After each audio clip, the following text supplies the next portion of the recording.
नहीं नहीं, रहेगा रहेगा। अरे ये क्या करता रू?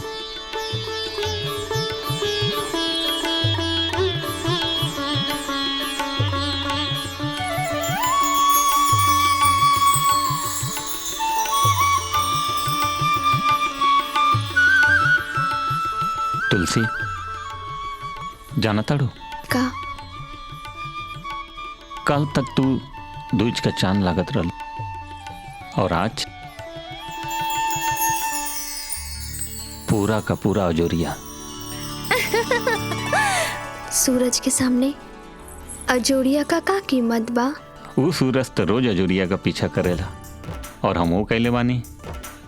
वो तो पौलस नहीं, लेकिन हमार अजोरिया आज हमरे गोदी में बा। ऐसे नहीं जी। तब कैसे? पहले वचन दी का सौगात आप हमरा के दे थाई? मुंह मांगल सौगात बोला काचा। तो हमरा के एहू सौगात दई कि यही कहीं एक डिस्पेंसरी खोल के जच्चा बच्चा के तथा दुखियन के सेवा करी। ओके, तो डॉक्टर आइन तुलसी खानदान का नाम भी रोशन करी और ये पूरे क्षेत्र का सेवा भी करी।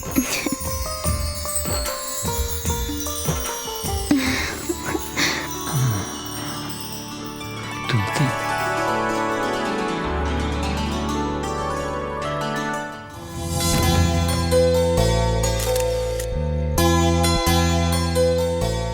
रतन बा जी बाबूजी।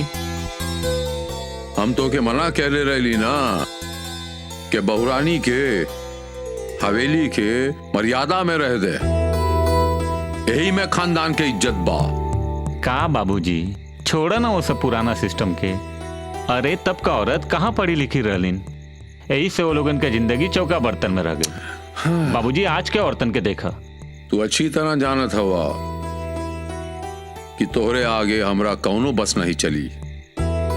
ठीक हो, जौन जी में आए तू करा। बाबूजी छोड़ा ना गुस्सा, थूक दे गुस्सा। चला चला। तारा अरे ना बढ़िया बाबूजी लगा ना? जाओ जाओ बहादुर जल्दी से लेके आओ। अम्मा हाँ? अम्मा बाबूजी आ गई। हाँ लाओ। आवा बिटिया आवा।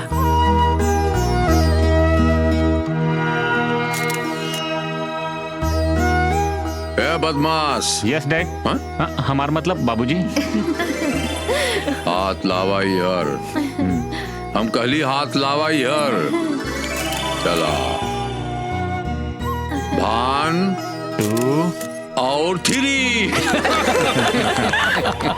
खुल गई एक और दवा खाना।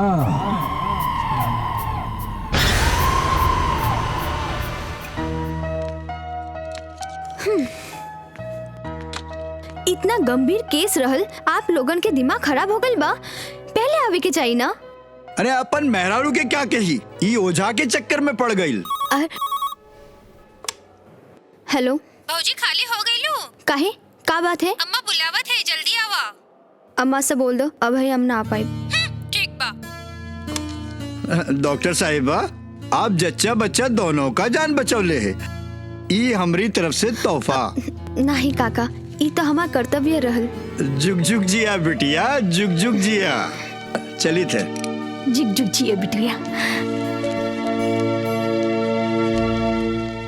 बिंदेश्वरी सिंह का इस जिला में कौनो बेलुबा की नहीं।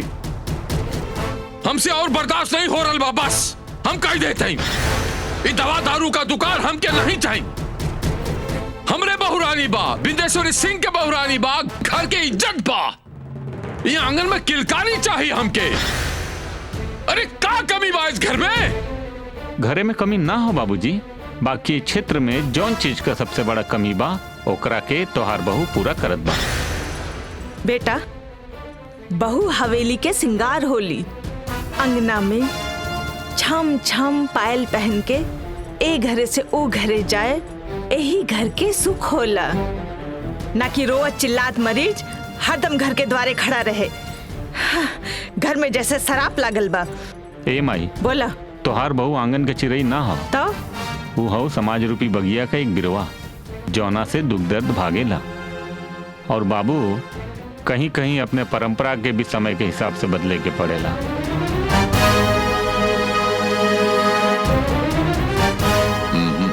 बचवा, हमार दिल तो बहुत जरत बा, बाकी तोहरे कारण हम मजबूर बानी।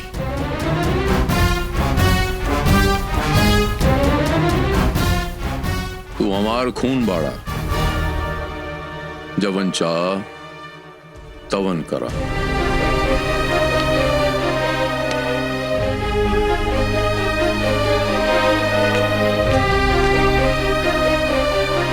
अरे आराम से धर्मा, आराम से पिया, आराम से पिया।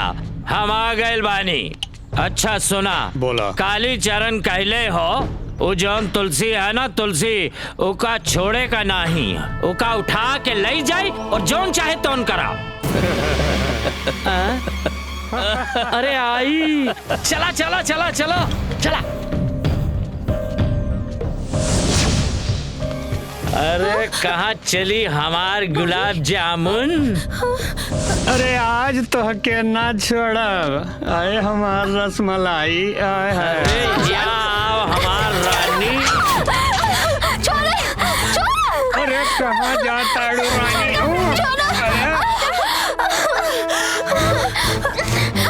अरे तोहरो जिंदगी समझ आया। अरे पकड़ रे, अरे पकड़ा रे, पकड़ा। कहाँ जात बानी?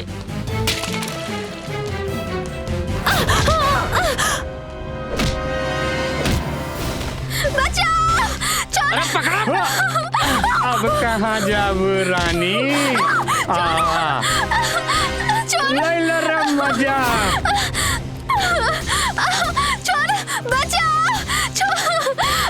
मेरी जान। अरे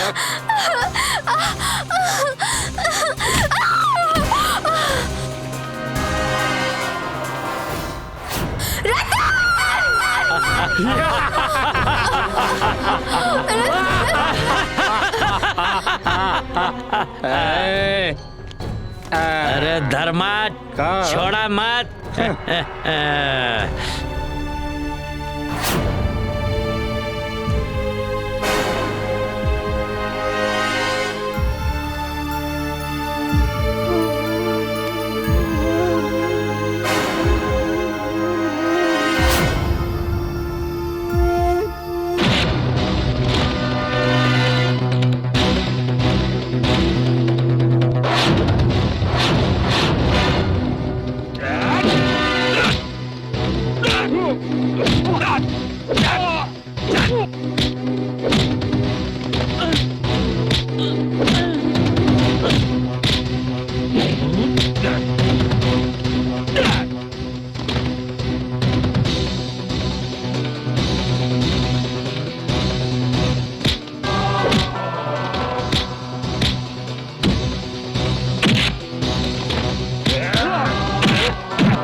पता लगा कि तुरंत हमका बतावा।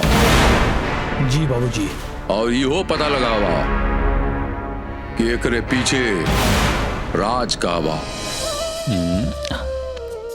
अब आराम बुझात बा। सहयोग से आप आ गए। नहीं आतन तो ए तुलसी, रतन तोहर छाया बा। तू जौने स्थिति में भी रहबो, जौने हालात में भी रहबो, ई छाया हमेशा तोरे साथे रही, तोरे साथे जी और तोरे साथे मरी। समझ लो? चलो चल अब लेट जा, आराम करो।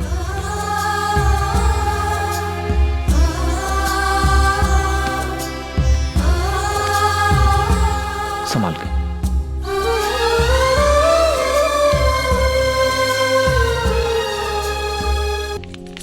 अरे कौन पंचायत में गई रहला का?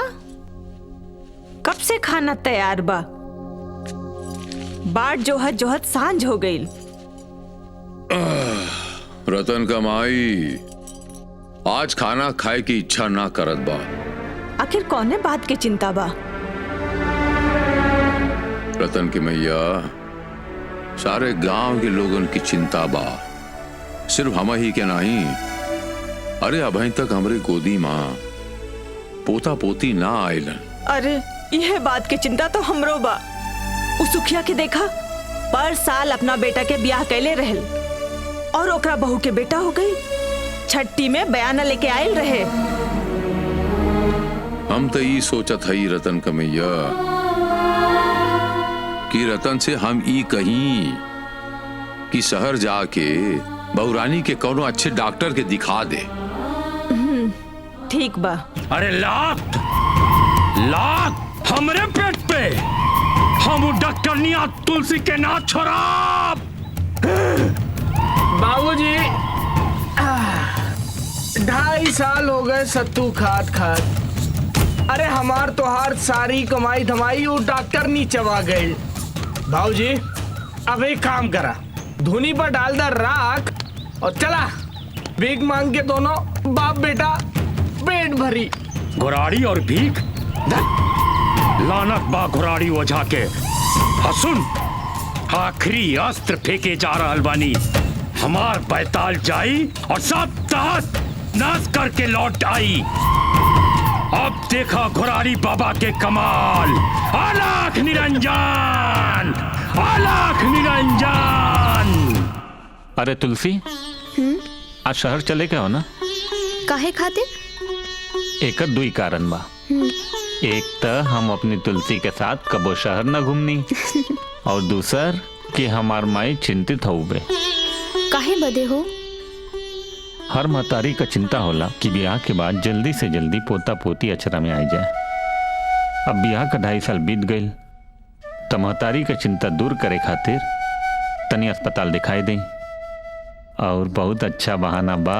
रतन, अरे हटा। अरे तू लगा बहन तैयार ना भइला? शहर जाए के बा ना? अरे माई, तोहरे डर के कारण तोहार बहू तैयार ना होत बाड़ी। डर? अस्पताल जाए से काहे के डर? चला जल्दी से तैयार हो जा। ठीक बा। हाँ तो अब प्लान बताई।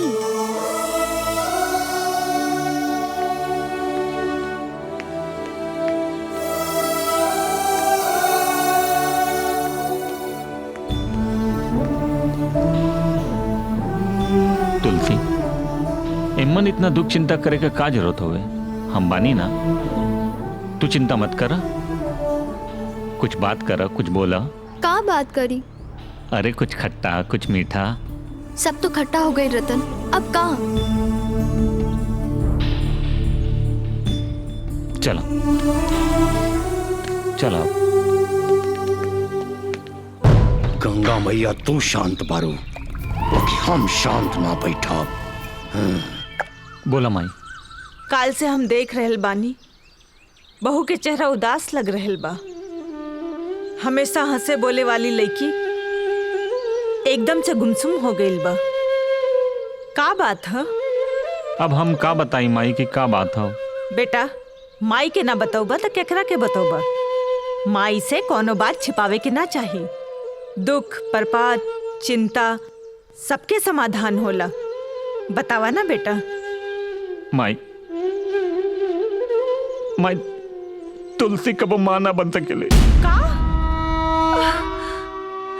माई तुलसी के कुछ बुरा भला मत कहिए। कोनो बात नहीं बेटा, जब दवा काम ना आवेला तो दुआ काम आवेला। हम तुलसी बहू के लेके ओझा जी के पास जाई। माई तोहार बहू ओझा सोखा टोना टोटका के बहुत बुरा मानेली, वहाँ कब्बो न जाई। तो हम तारा के लेके ओझा जी के पास चल जाई। ओम ब्रिंग क्रिंग चामुंडाय बिच्छे, ओम ब्रिंग क्रिंग चामुंडाय बिच्छे, आलाख निरंजन, आलाख निरंजन। प्रणाम बाबा। हाँ हाँ प्रणाम। हम अकेले आइल बानी, बहू के ना ले आई। ना ना, बहू के ले आवे की आवश्यकता भी ना रहल। दुआ दिहला पर भी दुआ लग जाला। हमरा के बुझाता कि प्रेत आत्मा अपने जबड़ा में ओकरा के जगह ले बिया। और तोहरा के शायद नहीं खे मालूम कि वही प्रेत आत्मा तुहार बहू के माई के खा गईले रही। और सच बात बताई तोहरा के, ना तेल ना बाती, तब बेटा के चिराग जली कैसे? देखा, एगो डॉक्टरनी होके अपन मर्ज के इलाज ना कर सकेली। प्रेत बाधा के आगे कोनो दवाई काम ना आवेला, ओझाई काम आवेला। कुछ करी ओझा जी, जैसे तैसे करके बहू के आशा के किरण जगा दी। एक उपाय बा, करबू? हाँ करब। अगर घरे में अपन वंश के दीपक देखल चाहत बारू तो तू अपन बेटा के दोसर ब्याह कर द। बाकी तू चिंता मत कर, हम तोहरे साथ हई। जा, देर हो रहल बा, मतारी बेटी जा। ठीक बा, प्रणाम बाबा जी। प्रणाम प्रणाम।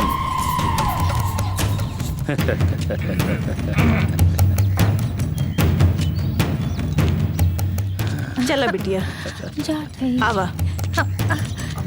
काली चरण, बेटा काली। बाबूजी आ गई नहीं, बोला। अब आई लूट पहाड़ के नीचे, एकरा के कहल जाला तरकीब। समझला? समझ गई बाबूजी। का समझला?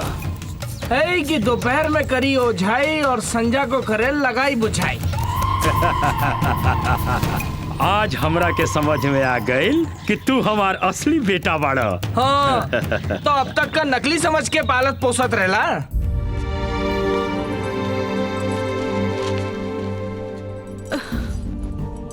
का भाई रतन कमाई, बहुत परेशान लगत बाड़ू। अब का होखी रतन के बाबू? का भइल? अपने परिवार पे विपद के पहाड़ टूट पड़ल। विपद का पहाड़ टूट पड़ल? का बात करत हो रतन कमाई? तोहरे नसीब में पोता नहीं खे। आशा रखा रतन कमाई। अरे का आशा रखी? डॉक्टर के बात मानी ला? काहे न मानव रतन कमाई? डॉक्टर तो बता देहलन कि तारा बहू में माँ बने के कोनो लक्षण नहीं खे। और ग्रह राशि मानी ले? हाँ हाँ। ओझा जी बतौले बाड़न कि ओकरे पाँव में 7.5 बा, जौन जीवन भर के लिए बा। ऐसे घर के चिराग जले में बड़ा मुश्किल हुई। अब रउआ बताई का करी? ई का भइल रतन कमाई? 6 पुस्त से ये घर में एक कई बेटा जन्म ले था। का वो भी चिराग बुझ जाई हमेशा के लिए? चिंता मत करी रतन के बाबू। चट मंगनी पट बिया।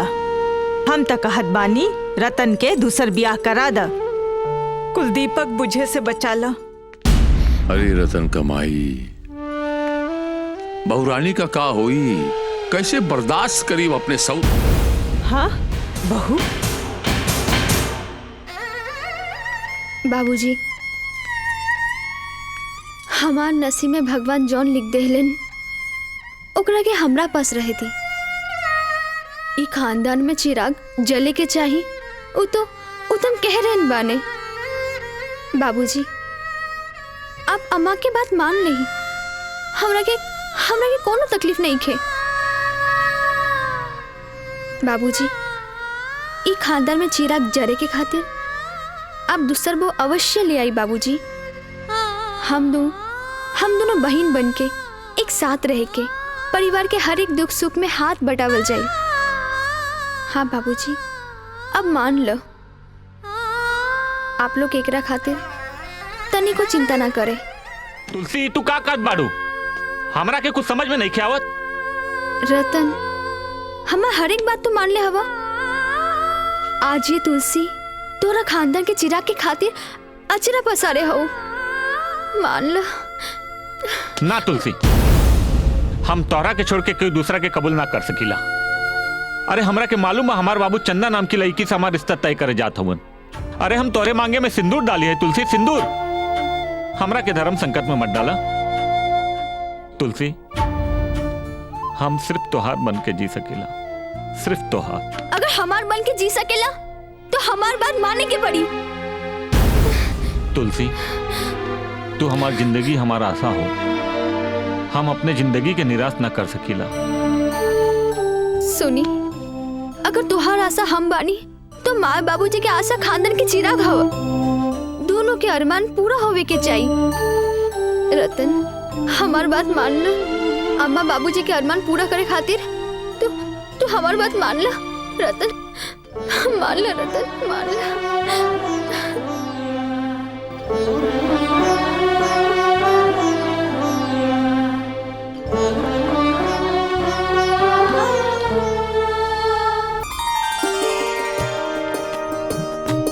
चंदा, चली उठी, खाना खा ली। अरे दीदी, आप इकस काहे करे गईलन हा? आज तू हमार मेहमान हो। काले से हम सब साथे खाना पकावल जाई और साथे खाइल भी जाई। चलो अब खाना खा लो। और हाँ, मुर्गा बोले से पहले उठ जाई। हाँ, न तो अम्मा जी दरवाजा पीटे लगे हैं।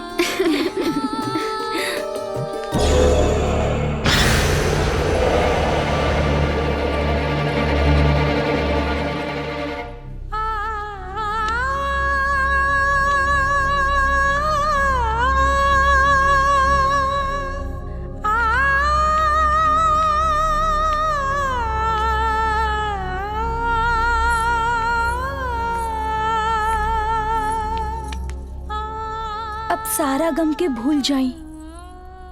सुहाग के सेज पर चल के आज का रात एक यादगार रात बनाई। चली ना।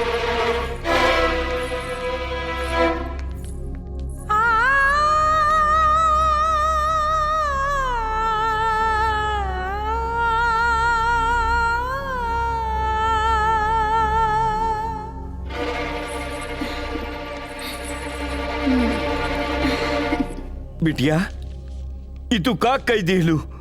अरे काहे ऐसा निर्णय लीलू? ठीक कहले बाबूजी, सच के ठुकरावल नहीं जात। एक तरफ वंश, दूसरी तरफ ससुरा का प्यार दुलार, सबके सम्मान करे के हऊ हमरा के। बिटिया, ई विधाता काहे से इतना बड़ा खेल खेल दिलन? कैसे बीती तोहार जिंदगी बिटिया? चल चल घरे चल। बाबूजी, आप हमार नाम तुलसी रखले बारा ना? उ बिरवा में बहुतन के इलाज होकत बा। तो हर तुलसी ससुराल नैहर के मान मर्यादा में कोनो कमी ना रखी। बिटिया, ई भौकता में कदम उठा के तू खुदे अपने के परेशानी में डाल देलू। ई हमरे समझ से परे बा। बाबूजी, ई हम भावुकता में कदम ना उठाले बाटी। परिस्थिति ऐसा हो गई कि जाए दो। बाबूजी, आप बस इतना जान लो, भगवान का दिया हुआ अभिशाप भी तोहर बिटिया के सामने वरदान बन जाए। अब हम चलत हैं। बाकी कुछ नहीं बाबूजी, आप बस प्रसन्न होके जाए।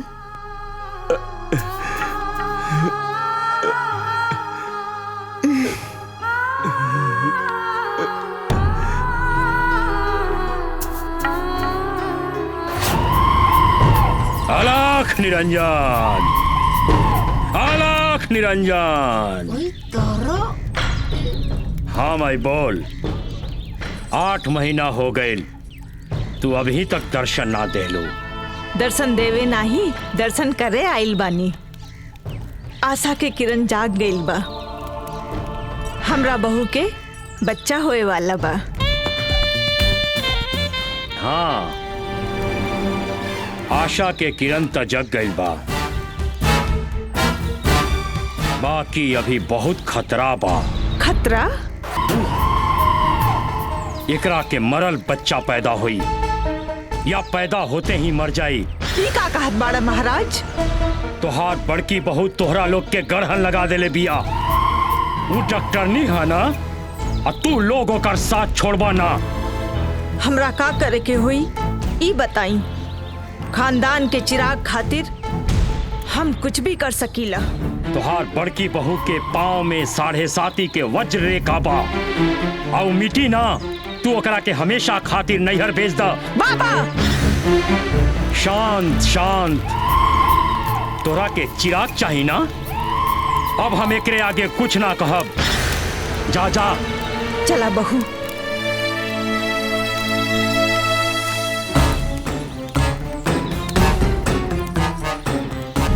एगो बात कही। कहा? अब कहीं की ना। अरे कहा ना, का बात हो? हमरे सौतन के ओकरा माई के पहुंचा दो। अम्मा हमरा के घोड़ारी बाबा के दर्शन खातिर लिया गइल रहलीन। तब वो बाबा कहलिन कि जब तक हमार सौते ई घर में रही तबले हमरा के बच्चा न होखी। होखी तो मरल होखी। चंदा, ई तुलसी के प्रति ऐसा गंदा सोच मत रखा। अरे ई तरह से ओकर अपमान मत कर। वो देवी हो, देवी। ओहे देवी जी का कुछ और कारनामा सुनाओ। बर्दाश्त करे के क्षमता हो का? ओकर गलत संबंध ननकू से हो। चंदा, तू पागल हो गए का? अरे तोरे मती के भ्रष्ट कर ले हो? थप्पड़ मार दिया ना। बाकी एक दिन ही सच्चाई हम तोरा के देखा के रह।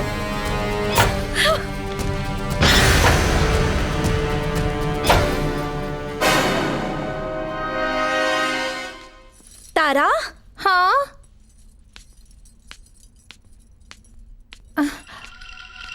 का हुआ बहूजी? आज शाम के तोहे का करे के हो तू जाने लो ना। बहूजी सब तैयारी हम कैले बानी। एकरा खातिर तो सारी व्यवस्था हो गइल बा। सांझ तो होई दिया। विश्वास के साथ कहत बानी कि नाटक ऐसन रंग जमाई कि सब देखत रह जाइए। बस बस इहे तो हम चाहत हई। हे गंगा मैया, हमके आशीर्वाद दी माँ, हमके आशीर्वाद दी।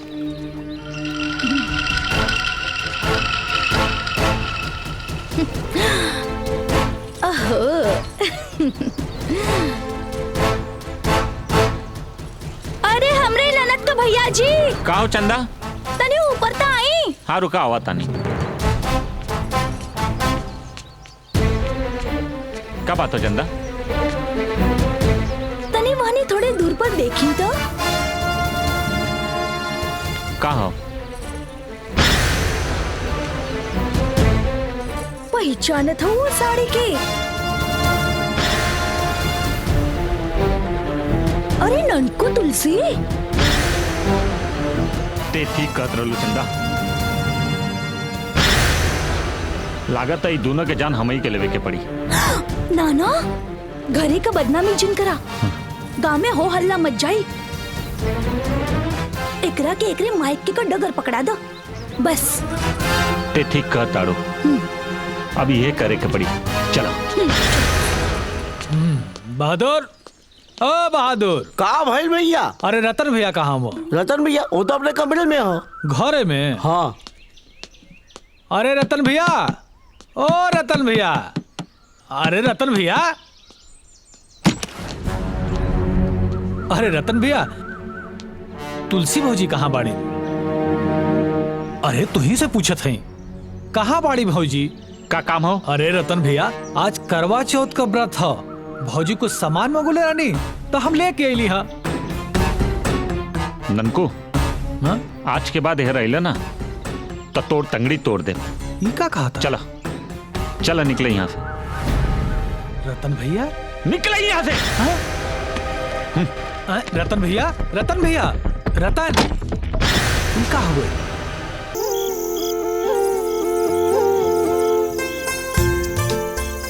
चंदा, आज का चांद कितना चटकार बा।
ये तो तारा लागत है।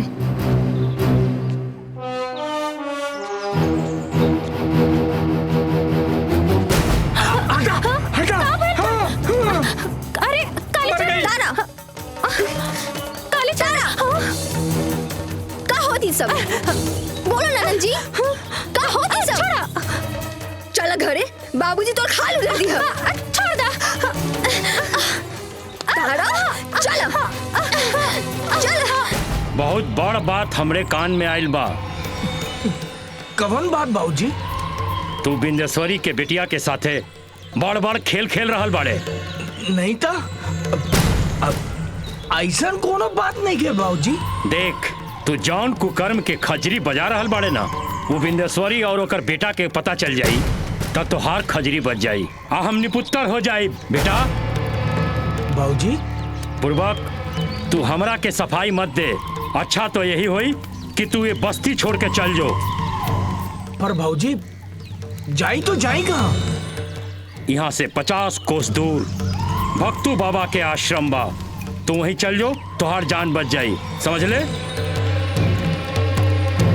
ठीक बा बाबूजी। ये तरवा कहाँ चल गई? अम्मा, तरुआ इहा बा। अरे बेटी रानी का करतूत देखा? का भइल? का भइल? पूछा अपने लाडली बेटी से। हम तोहरा से पूछत बानी। अम्मा, एक बगीचा में काली चरण के साथ का सब? छी माई, ये सब झूठ हवन। भौजी, भौजी हमरे के नहीं, पूरे पूरे खानदान के इज्जत के माटी में मिलावे के बीड़ा उठा ले बा। अम्मा, तारा ठीक कहत है। आए दिन एक न एक साजिश रच के ये घर के बर्बाद करे के बीड़ा उठा ले बा। चंदा, तनिक होश में बात करो। ज्यादा घुमान ठीक नहीं खे। गुमान, गुमान में तू बाड़ू। अपने करतूत का बयान ना करत बाड़ू। कौन कौन खेल खेले ताड़ू कह दे। हाँ, कह नहीं। बताओ, बताओ इन सब लोगों के सामने कि हम कौन सा खेल खेलत बाटी। बताओ। खेल आन के बिलरिया सगुन बतावे, अपना कुकुरन से नचवावे। छी भैया, ई भौजी हमरा के झूठा इल्जाम लगा के बदनाम करत बानी। बदनाम? बदनाम हमी ना, पूरा समाज देखता का। उ तो सहयोग से हम पहुंच गए बानी। तुलसी, तू तब चुप्पे रहा। काहे से कि अब तू कुछ बोले के काबिल ना हो। अपने पापे पर पर्दा डाले खातिर तू इस सबका सहारा ले ले बाड़ू। बात कर ताड़ू। उलूल जुलूल बात ना करी आप। उलूल जुलूल बात हुई तो फिर ननकुआ की गोदी में बैठ के क्या करता रहूं?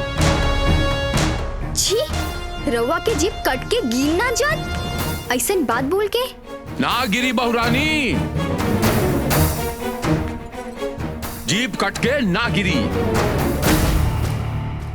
एक बाप के ही का सुने के पड़त बा। बस बहुत हो गई, बहुत हो गई। अब ये सारा मामला ये हवेली में दफन होवे के चाहिए। खाली तोहार कदम सदा के लिए ये हवेली से बाहर निकल जाए तब।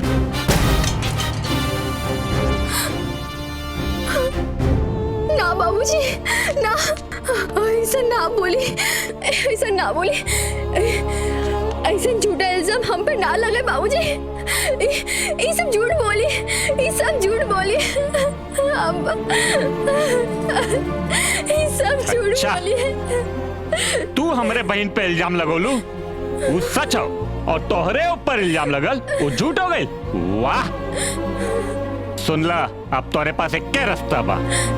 जॉन बाबूजी का आदेश बा ओकर पालन करा और चुपचाप आज के आज ही घर से निकलना। चला। कुलच्छनी, बांझिन, अरे आप तो पिन छोड़ दे। चल उठ, उठ। सुन ले, लड़का एक कुल देखे ले और लड़की 2 कुल। चल निकल जा, निकल जा यहाँ से, चल।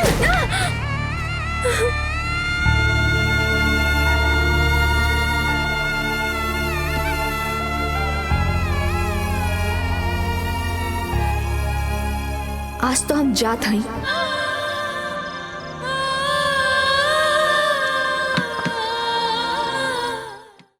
पूरा फिल्म देखे खातिर अभी डाउनलोड करी दंगल प्ले ऐप।